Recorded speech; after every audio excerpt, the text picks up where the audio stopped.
সকাল থেকে আমি কিন্তু উপোস ছিলাম প্রায় ১১টা ১১:৩০টার দিকে বাবার মাথায় জল দিয়েছি মন্দিরে গিয়ে। ওখান থেকে বাসাতে ফিরে কয়টা খাওয়া-দাওয়া করে ঘুম আসছিল।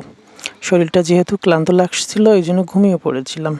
আর দিয়ামণি ঘরের ভিতর খেলা করতেছিল, হঠাৎ করে ওর ডাকে ঘুম ভেঙে গেল। ও এসে বলল, "শু আমি তরমুজ খাবো।" তা আমি বললাম, "বড় ঘরে তরমুজ আছে তো কোথায়? তুমি তো জানো ওখান থেকে তরমুজ নিয়ে আসো, তোমার পছন্দ মতো একটা কেটে দিচ্ছি।" তো যে কথা সেই কাজ, ও ওই ঘর থেকে তরমুজ নিয়ে চলে আসছে। কি আর করা, ওকে তরমুজ কেটে দিতে হবে। আর বাচ্চারা কিন্তু খুবই তরমুজ পছন্দ করে। আর সেই হিসাবে ওর কোনো ব্যতিক্রম নাই। আমারও ইচ্ছা করতেছিল একটু তরমুজ খাই।